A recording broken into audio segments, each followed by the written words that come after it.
In the last 3 days before I leave this world, I decided to be a perfect husband to Helen, just as she had always wanted. I no longer fought with her endlessly about her first love. On the first day, she scoffed. Glad you finally wised up. If you'd been like this sooner, everyone would be happy. On the second day, her gaze was complicated, her voice full of confusion. Leo, why aren't you angry? I smiled faintly. Isn't this what you've always wanted? Chapter 1. Before reconnecting with the system, Helen and I had already been in a cold war for a week. Host, you've finally decided to leave, haven't you? The system's voice sounded almost gleeful. I didn't blame it. When I successfully won over Helen years ago and decided to stay, the system had tried to persuade me otherwise. Based on my years of experience, those who stay never end well, it had warned. But I had been overly confident in the unbreakable love between Helen and me, and I resolutely refused. Now, I smiled bitterly. How much time do I have left? It could be as soon as 3 days. I nodded, deciding to cherish this time and spend it well with Helen. After the system left, I took out my phone and called Helen. It was the first time we had contacted each other in a while, but the call was repeatedly declined. I kept calling, mechanically. Finally, Helen's voice came through, annoyed. Leonardo, can you stop? My heart, already resigned, still felt a sting. Ignoring her tone, I asked, Helen, are you coming home for dinner tonight? After a moment of silence, she scoffed. I'll come back if you lower your proud head and apologize to Santiago first.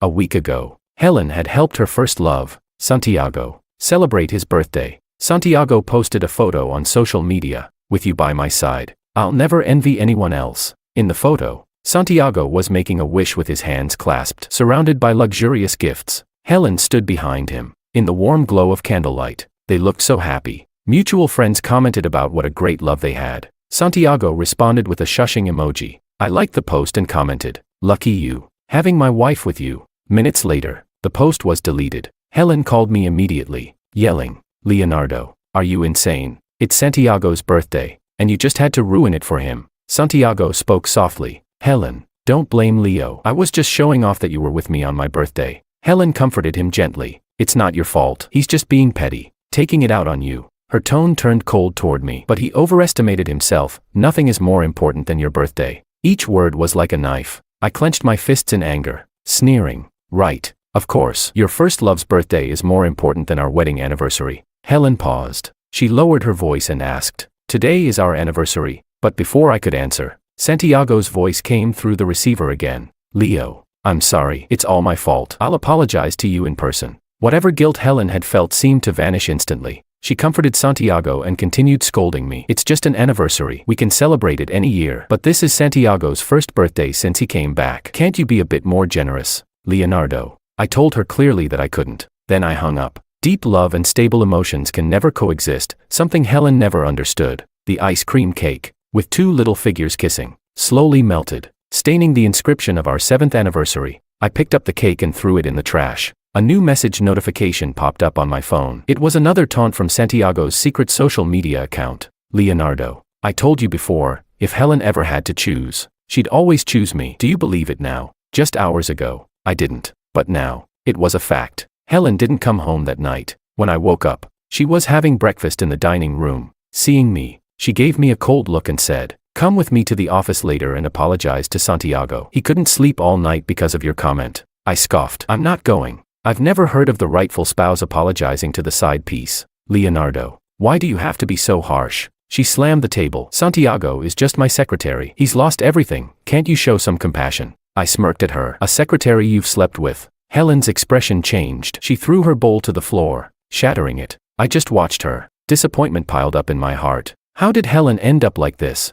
If you're going to be so stubborn, she spat, then let's separate for a while. She slammed the door on her way out. She didn't come back for a week. I spent sleepless nights, my heart aching. Meanwhile, Santiago's secret account continued to update. On a business trip to Bali with the boss. Haha. The boss knew I liked little cakes. I thought she'd say it's silly for a guy to like sweets. The boss looks amazing in a bikini. I didn't argue anymore, just quietly saved the screenshots. When something has gone bad, it's best to throw it away. This morning, Santiago's post announced that they had returned from Bali.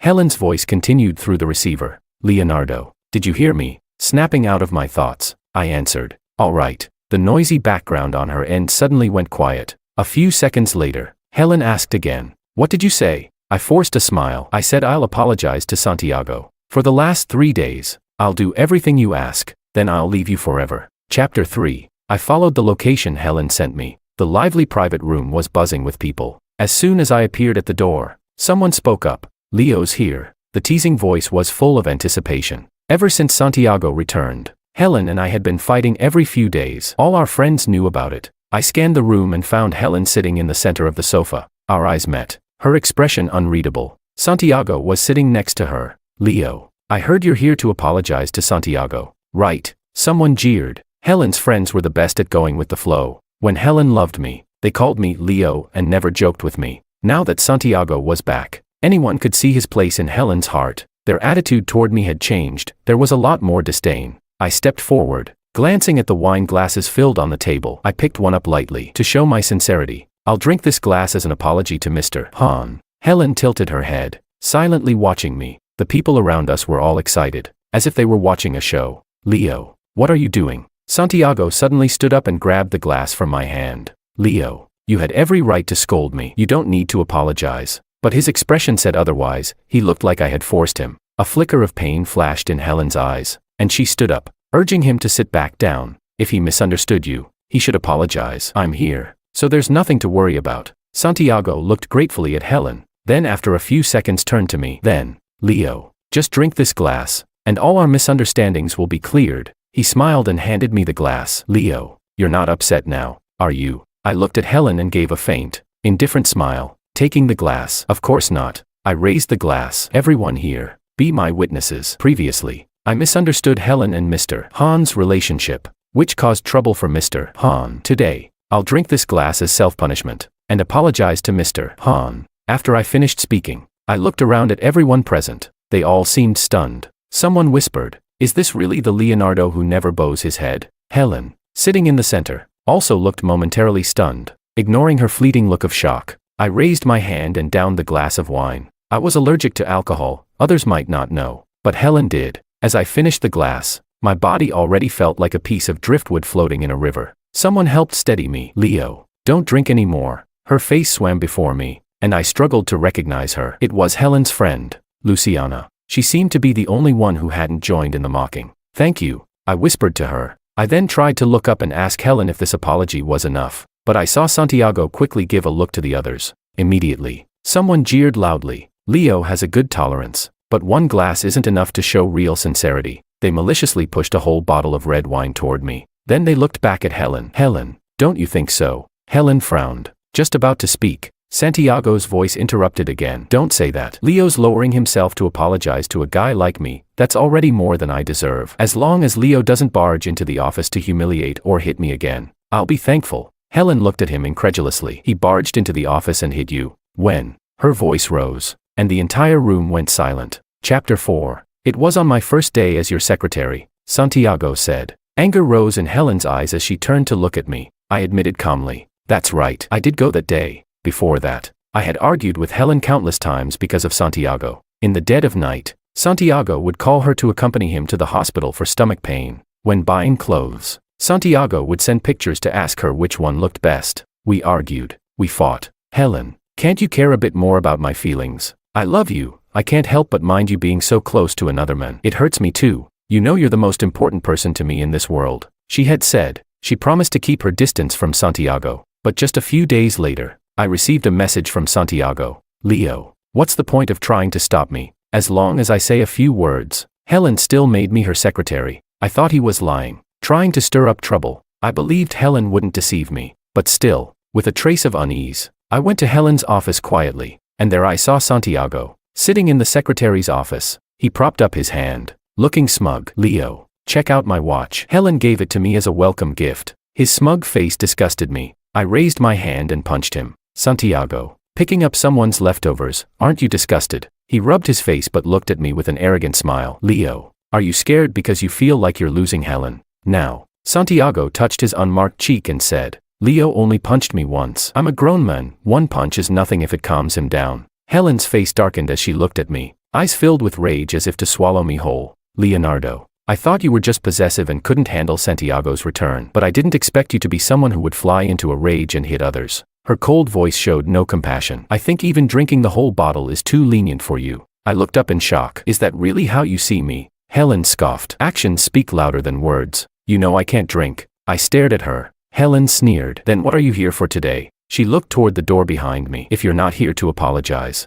you can leave now. My heart felt like it was being stabbed by 1,000 needles. It was as if a hand had clenched around my heart, making it hard to breathe. I was surprised to realize that before coming here, I thought I was ready to leave this world, but it seemed there was still a sliver of hope in my heart. Maybe it was all a misunderstanding. Maybe she still loved me, but that bottle of wine crushed that last bit of hope. Helen, I won't love you anymore. I smiled at her. If I drink this bottle, will you come home with me? Santiago also looked up at her. Helen's eyes gave nothing away as she slowly said, the person you need to apologize to is Santiago, not me, Leonardo. Adults should take responsibility for their actions. I swallowed the bitterness in my throat and nodded. All right, but in the next second, the bottle was snatched from my hand. Leo, drinking a whole bottle could kill you. Helen pursed her lips, ignoring her, and just looked at me. Leonardo, the choice is yours. I'm not forcing you. My heart had already been shattered into pieces, and now, I didn't even feel the pain. I'll drink. I took the bottle from Luciana, quietly thanked her again, and put my mouth to the bottle, gulping it down. In my daze, I seemed to see Helen pushing through the crowd, walking toward me. The bottle was taken from my hand, and my body fell heavily. Helen, this wine is damn bitter. Chapter 4. In my dream, it felt like I had returned to 7 years ago. I had just arrived in this world. Back then, Helen was repressed, in pain, and hated everyone around her. She was an illegitimate child, brought back to the Koo family only after her mother passed away. The system reminded me of the story's background. When Helen was a child and first returned to the Koo family, she wasn't liked by the other children from prominent families and was often bullied. One time, when a group of these children were shooting her with water guns, Santiago, dressed in a little suit, stepped forward to defend her. This became a cherished memory that Helen would never forget. But what she didn't know was that Santiago was only doing it to impress the heroine who was watching from a distance, trying to appear brave and kind. Helen, in all this, was merely a tool. When I arrived, Helen was already making a name for herself in the Koo family, but she was cold-blooded,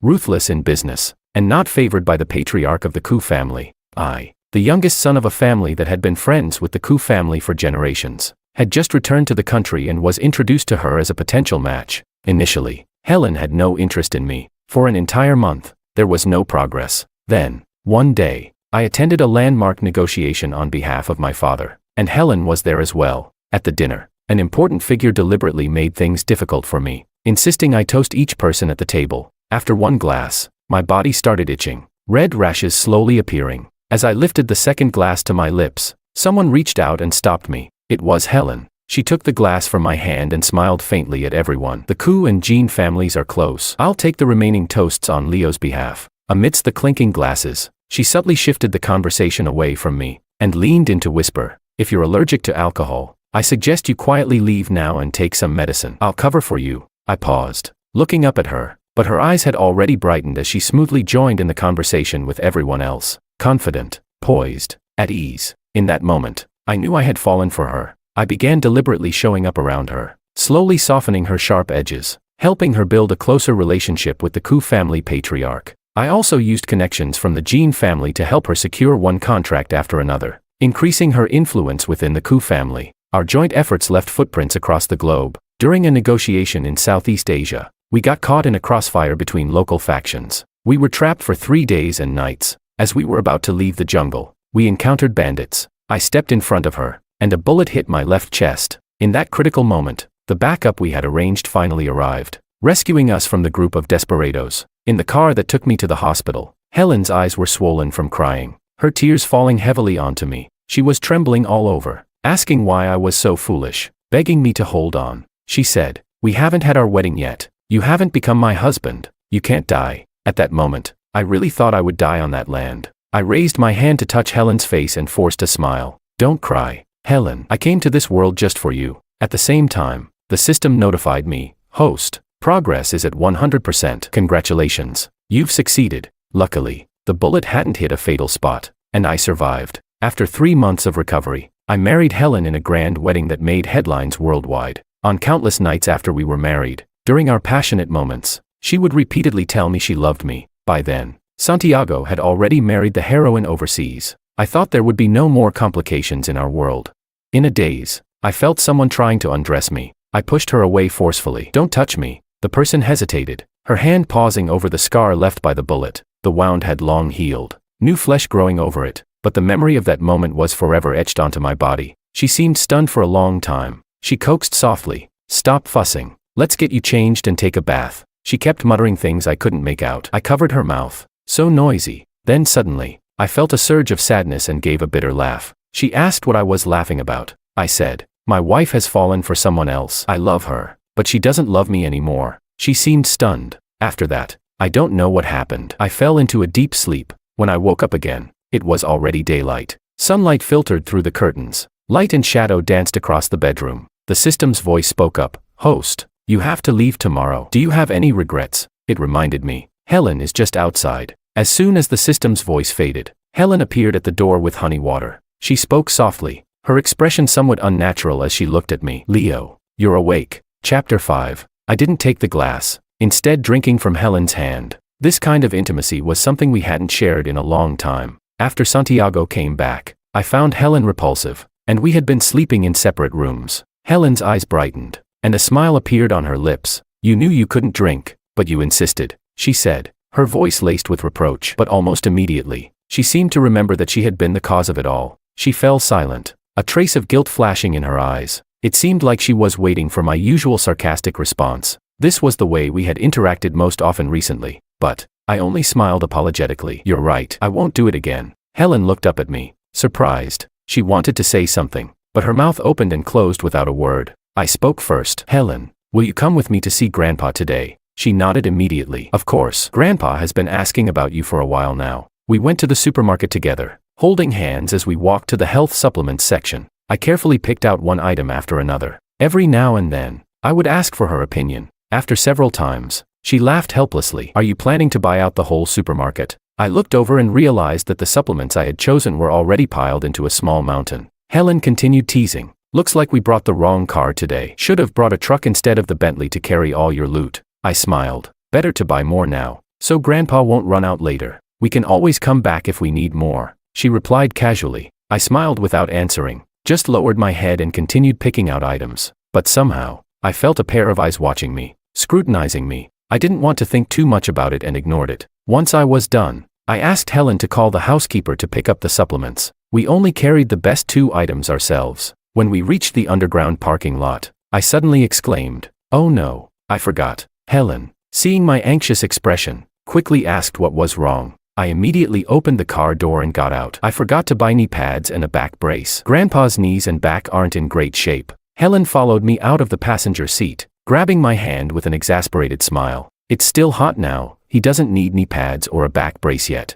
I shook my head. He'll need them when it gets cold. I ignored her attempts to stop me and kept walking toward the supermarket entrance. Helen caught up, still holding on to me. Leo, why are you in such a hurry? She was smiling gently, but I could see the unease deep in her eyes. I'll come with you to buy them in the winter. Okay. Without waiting for my response, she pulled me back to the car. Helen, forget it. I sighed inwardly. I was leaving tomorrow, and I didn't want to argue with her. Chapter 6. The car re-entered the main road, and Helen remained silent. The quiet atmosphere was somewhat awkward. I drove, my eyes unintentionally landing on the car ornament. Helen noticed and quickly explained. Santiago changed it last time he was in the car. I'll replace it with the original 8 auspicious symbols when we get home. I paused, then spoke slowly. No need to change it. This little rabbit is quite cute. The yellow light ahead turned red. I stopped the car, and Helen tilted her head to look at me, her eyes filled with questions. What's wrong? I asked. She frowned slightly. You're not angry. Before, whenever Santiago's things were around me, you would get mad.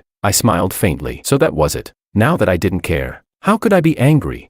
I was wrong before. I looked calmly at the license plate of the car in front of us. You and Santiago have a bond from growing up together. Now that he's divorced, back home, and lost everything, I should be more sympathetic and considerate toward him. I shouldn't have made a big deal out of it before. I sighed softly. Helen's frown deepened. But the 8 auspicious symbols were something you personally knelt and prayed for. You really don't mind. The light ahead turned green, and I didn't answer, instead starting the car again. But in my heart, I asked myself, did I mind? My thoughts drifted back to the day I went to Mount Wutai. At that time, Helen had already fully taken control of the Ku family, but there were still many on the board who were unhappy with her. Why should a woman be in charge? Why should they be under her? Every now and then, There would be assassination attempts. I was terrified she would get hurt. So I made a special trip to Mount Wutai. I knelt and bowed 3 times, repeatedly praying in my heart for the gods to protect Helen and keep her safe. The 8 auspicious symbols ornament, blessed by the monks, was also obtained then. The 8 auspicious symbols include the parasol, golden fish, treasure vase, lotus, white conch, endless knot, victory banner, and golden wheel. They symbolize complete blessings and the ability to turn misfortune into good fortune. The entire journey involved 1,080 steps, which left my knees and forehead bruised and scraped. When I returned with the blessed item, Helen found out. She tenderly applied ice to my bruises, kissing the corners of my mouth. She took the 8 auspicious symbols ornament carefully and said that as long as it was there, she would be safe. Now, the ornament had disappeared, and I wouldn't ask about it again. The Helen I had loved wholeheartedly was the one who was passionate and wonderful, not the one now, wavering and indulgent of Santiago's provocations.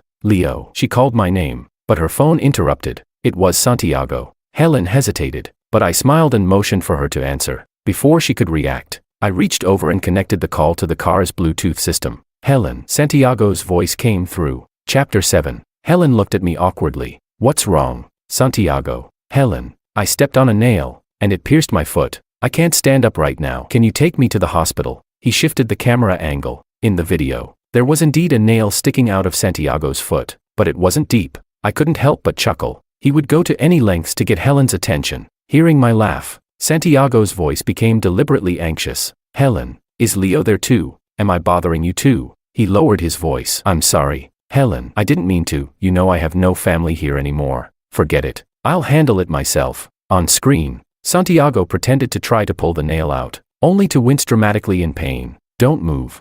Helen placed her hand on the car door handle, instinctively wanting to get out, but in the next moment, it was as if she remembered something. She spoke gently to Santiago. Leo and I have some things to take care of right now, so I can't come. I'll call Luciana to go over. I looked at Helen in surprise. The video call ended. Helen blinked awkwardly. Why are you looking at me like that? Before I could answer, a sarcastic laugh escaped me. So, she knew how to say no. She could see through Santiago's little tricks. What, then, had all our arguments and her repeated defenses been for?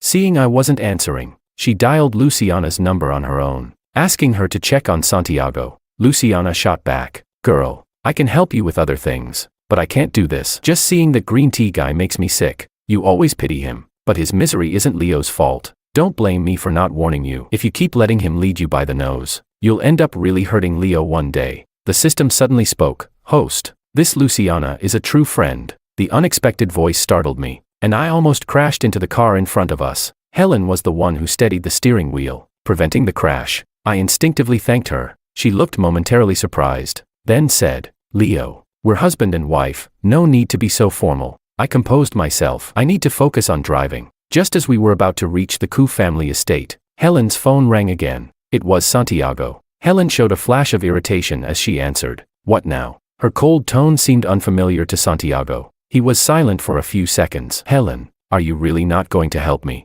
Chapter 8. We were almost at the old estate. Helen looked conflicted. I smiled at her. Go see Santiago first. He's hurt and needs someone with him. She looked at me sadly. You need someone too, Helen. Santiago's voice suddenly rose. You promised me when we were kids that you'd always be there whenever I needed you. Did you forget? Helen's body stiffened, and she instinctively looked at me. I chuckled. Indifferent. We're not far from Grandpa's. You drive, and I'll take a cab. Helen wanted to say more, but I was firm. She agreed to go to Santiago, but insisted on taking me to the estate first. When we arrived at the entrance, she stopped. Leo, how about you go see Grandpa first, and I'll be back soon. I watched her get into the driver's seat and start the car without wasting a second. The shadow of her car grew smaller and then disappeared from my sight. Helen, goodbye. My phone vibrated with a notification. It was a private message from Santiago. Leonardo, do you think relying on that old man will keep Helen? You've lost. I typed calmly. Are you sure? I had leaked today's schedule with Helen to Santiago. Him calling on the way was also part of my plan. Even though this same scenario had played out countless times, I didn't mind one more. When I leave this place, it will deepen Helen's guilt and regret. From her reaction earlier, it was clear she still had feelings for me. Maybe, if I had asked her to stay today, she would have ignored Santiago and stayed with me. But that late awakening, I'm disgusted by it. I'm curious to see if she'll still feel so confident after today. My thoughts were interrupted as Grandpa came out of the estate, leaning on his cane. His gray hair glistened in the sunlight. the old man who had given me the most love and care in this world. It was finally time for our last goodbye. No one would guess that this kind and amiable old man had once been a powerful figure who navigated both legal and illegal worlds. Take a good look. Isn't it true that our Leo's grown some gray hair too? Grandpa laughed, addressing the housekeeper beside him. I was confused by his words. The housekeeper laughed and explained. The old master is saying that Mr. Jean is still so young. Why has he suddenly become so talkative? I couldn't help but laugh. Tomorrow I'd be leaving this world for good, and I couldn't help but say a few extra words. I hadn't expected this old man to tease me for it. Night slowly fell. By the time I was about to leave, Helen still hadn't come. Grandpa cursed a few times and immediately told the housekeeper to call her and have her come for a scolding. The system chimed in. Don't worry, host. I've blocked Helen's phone. Sure enough, the housekeeper shook his head helplessly. Grandpa grew more furious. Find out where she is right away. Seeing his anger, I hurried to pat his back and calm him down. He looked at me, concern in his eyes. How long has she been ignoring you like this? I smiled bitterly, shaking my head. No, Grandpa. Helen's just busy today. You're still defending her. Grandpa grew even angrier. I knew the more I pretended to be magnanimous now, the harsher the punishment for Helen and Santiago tomorrow would be. After all, everyone in the Ku family knew that Grandpa favored me far more than Helen. After settling Grandpa into his room, the system explained. Host, Helen didn't mean not to come. I made her car's tires blow out. It paused. 3 cars in a row. I refused Grandpa's offer to have someone drive me. Helen will be here soon. Tell Grandpa not to worry. Then, I slowly walked out of the estate, according to the plan between me and the system. Shortly after leaving the estate, I would be intercepted by robbers and killed. Chapter 9. As the cold blade pierced my abdomen, the system detached my consciousness from my body. Bright red blood flowed down the knife, staining the asphalt beneath me dark. Thankfully, I didn't feel any pain. The system manipulated my phone to dial Helen for one final call. She couldn't answer. In the nights to come, she would remember again and again how she abandoned me for Santiago, and how she didn't answer my last desperate call, losing the chance to save me. The robbers panicked when they realized they had killed someone and fled. Minutes later, my phone buzzed. Wife calling, but no one would ever answer again. My body lay twisted in an unnatural position, ribs and knees broken. The robbers, wanting to leave no trace, slashed over a dozen times. The system couldn't bear to watch, covering my eyes. Sorry, I might have gone too far, it said. I shook my head. It's all right. Otherwise, how would Helen be haunted by this forever? The phone kept buzzing insistently. I watched in silence. The system had told me that on my last day in this world, I would exist as a soul. Chapter 10. 2 hours later, Helen followed the phone's GPS to find my body. The scene before her left her utterly frozen. Helen reached out in disbelief, her trembling hand checking my breathing. The emptiness she felt made her entire body shiver. She collapsed to the ground. The system spat. What's the point of looking so regretful now? Leo, wake up. She sobbed uncontrollably, pressing her hands against my wounds. But there were too many, and the blood had long since drained away, though my soul had left my body. Seeing the jagged cuts still made my heart ache. Helen tried to lift me, to carry me to the hospital, but how could she possibly manage? Bring the car here, she screamed. The housekeeper, sent by Grandpa to search for me, quickly brought the car over, but upon seeing my state, he gasped, Mr. Jean, he's badly hurt. The system and I sat in the back seat, watching as Helen floored the accelerator, running red lights one after another. The housekeeper, terrified, pleaded with her to slow down, to be careful. Helen snapped back at him every time. On our way to the hospital, all the specialists from the Ku family's private hospital were called in. She placed me on a hospital bed, her eyes red as she warned them. This is my husband. I don't care what you have to do, save him. The team of specialists, all over 40, took turns trying, but they could only shake their heads in despair at my lifeless body. One of them gently advised, Miss Ku, it might be better to find a good mortician to make sure Mr. Jean looks presentable. What did you say? Helen's eyes, swollen from crying, widened in disbelief. You haven't even tried resuscitating him. How dare you declare him dead? If Leo can't be saved, you'll all pay with your lives. The specialists, pressured by her authority, reluctantly moved me to the ICU, attempting futile efforts. The system covered its ears. Host, she's lost her mind. I was amused, but my smile was interrupted by a sudden commotion. Grandpa had arrived. His hunched frame shook uncontrollably, his cane striking the floor heavily. How could you make Grandpa bury his own grandson? My eyes stung with tears. I whispered an apology. Sorry, Grandpa. I broke my promise. I won't be able to visit you again. In the next moment, Grandpa's cane was thrown forcefully at Helen. It's all your fault. Grandpa pointed a trembling finger at her. his voice filled with fury. I just found out you've been spending time with that Han boy recently. Leo was so heartbroken, yet he still defended you in front of me. He approached Helen, trembling, and slapped her. Do you think you're worthy of Leo? Have you forgotten he's not only your husband but also the one who saved your life? Those words left the elderly man nearly breathless. The specialists rushed to provide first aid for Grandpa. Helen collapsed on the floor, her vacant eyes staring at my body, tears streaming down her face. I thought you'd never leave me, Leo. I was wrong. I regret it. Please, wake up and talk to me. The ICU was deathly silent. The only response was the echo of her heart-wrenching cries. Chapter 11, Helen's Perspective. Helen easily unlocked my phone. The password was the date of our wedding. Her hand trembled as she lit up the screen, and the first thing that appeared was the private message interface on Weibo. With just one glance,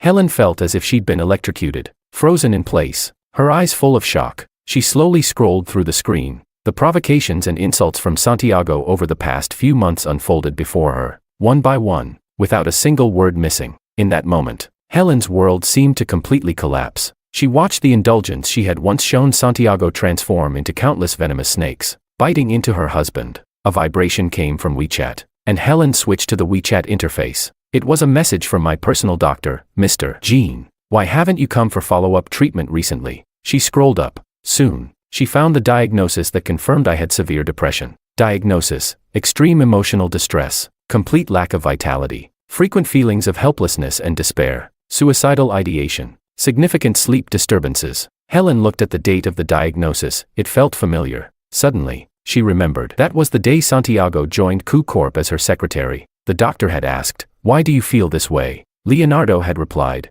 "My wife's first love came back. She often leaves me for him and fights with me. She wasn't like this before." A few minutes later, Leonardo had added, "I think she might not love me anymore." Helen closed her eyes slowly. Tears fell, soaking the front of her clothes. Her mouth opened and closed, as if struggling to speak. Bitterness filled her mouth. After a long while, her voice finally became audible. Leo, I'm sorry. I love you. I'm sorry for making you endure so much pain." 2 lines of tears streamed from my eyes as well. My soul was gradually fading. I looked at the system and could see in its eyes that my time in this world was ending. Suddenly, to my surprise, I saw Helen's gaze meet mine. "Leo." She frantically reached out to the empty air, trying to hold on to me, to stop me from leaving. I gave her a wry smile. "Helen, I have no final words for you, nor will I accept your apology." As the words left my lips, my soul dissipated completely under Helen's shattered gaze. Chapter 12. When I woke up again, I was in a hospital bed. The orphanage director, my foster mother, was crying with joy. "Leo, you're awake." She didn't have time to talk to me. She ran to call for the doctor. That's when I remembered that in my original world, I had died saving someone. My soul had entered the book Transmigration Bureau. The director told me that anyone who died saving someone was given a chance to be reborn. All I had to do was complete the mission assigned during the book Transmigration, and I could be reborn in my original world. In the real world, people often called this a medical miracle. My transmigration mission was to win over the obsessive supporting character, Helen. After recovering and being discharged from the hospital, I returned to the orphanage, continuing my work as deputy director. I had been thrown here as a baby, and I stayed on as I grew up, helping to raise more children. That night, after all the kids had gone to bed, I brewed a pot of tea and sat in the yard for one final chat with the system. "Host, Santiago is dead," it said. "Huh?" I was surprised. "Why?" Those robbers already had blood on their hands. I made sure that when Ku Grandpa caught them, they implicated Santiago. I gave the system a thumbs up in admiration. But the system wasn't done. "He died worse than you did. You know Ku Grandpa used to run the underworld, right? He liked you so much. He did it himself." The system didn't finish the sentence, only making a throat-slitting gesture. I could imagine just how ruthless Grandpa's methods were. "And Helen, after you left, Ku Grandpa nearly beat her to death too. She gave up on herself, going to your grave every day to drink until she was drunk. She won't last long before she dies of alcohol poisoning." I clicked my tongue in amazement. What a pity. No one left to inherit the Ku family fortune. The system gave a sly smile. A stack of bank cards appeared before me. "Once Helen dies, the Ku family's assets will be transferred to these cards by the book Transmigration Bureau." "Host, are you ready to be super rich?" In the quiet summer night, my shout of excitement echoed. "I am ready."